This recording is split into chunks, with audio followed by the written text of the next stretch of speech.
The Wolf and the Lamb.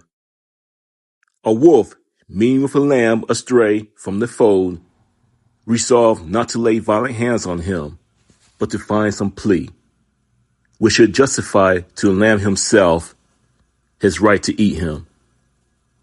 He then addressed him, "Sirrah, last year you grossly insulted me."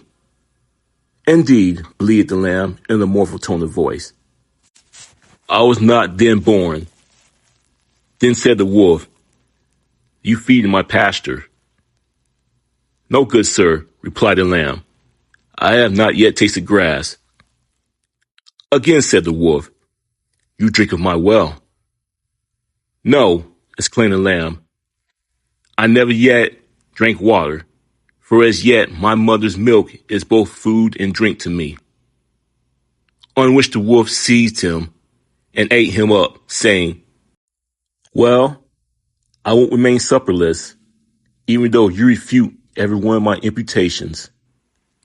The tyrant will always find a pretext for his tyranny, and it is useless for the innocent to try by reasoning to get justice, when the oppressor intends to be unjust.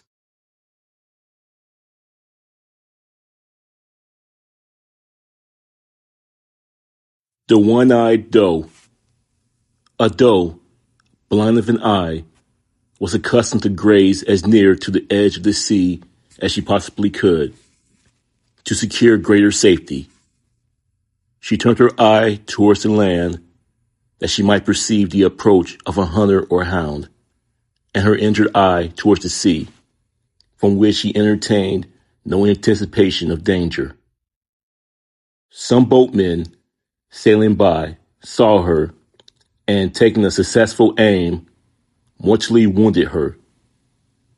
Said she, "O wretched creature that I am, to take such precaution against the land, and after all, to find this seashore to which I had come for safety so much more perilous." Danger sometimes comes from a source that is least suspected. The Dog, Cock, and Fox. A dog and a cock, traveling together, took shelter at night in a thick wood. The cock perched himself on the high branch, while the dog found a bed at the foot of the tree. When morning dawned, the cock, as usual, crowed very loudly. A fox, hearing the sound, and wishing to make a breakfast on him, came and stood under the branches, saying how earnestly he desired to make the acquaintance of the owner of so sweet a voice.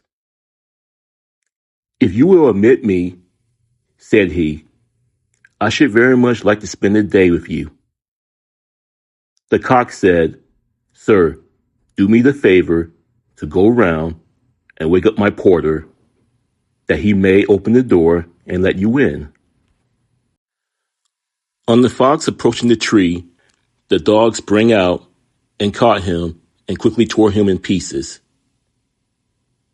Those who try to entrap others are often caught by their own schemes.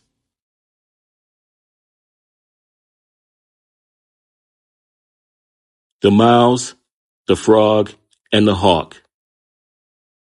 A mouse, by an unlucky chance, formed an intimate acquaintance with a frog. The frog one day, with intent of mischief, bound the foot of the mouse tightly to his own. Thus joined together, the frog led his friend toward the pool in which he lived, until he reached the very brink, when suddenly, jumping in, he dragged the mouse in with him. The frog enjoyed the water amazingly, and swam, croaking about as if he had done a meritorious action. The unhappy mouse was soon suffocated with the water, and his dead body floated about on the surface, tied to the foot of the frog. A hawk observed it, and pouncing upon it, carried it up aloft. The frog, being still fastened to the leg of the mouse, was also carried off a prisoner. and was eaten by the hawk. Harm hatch, harm catch.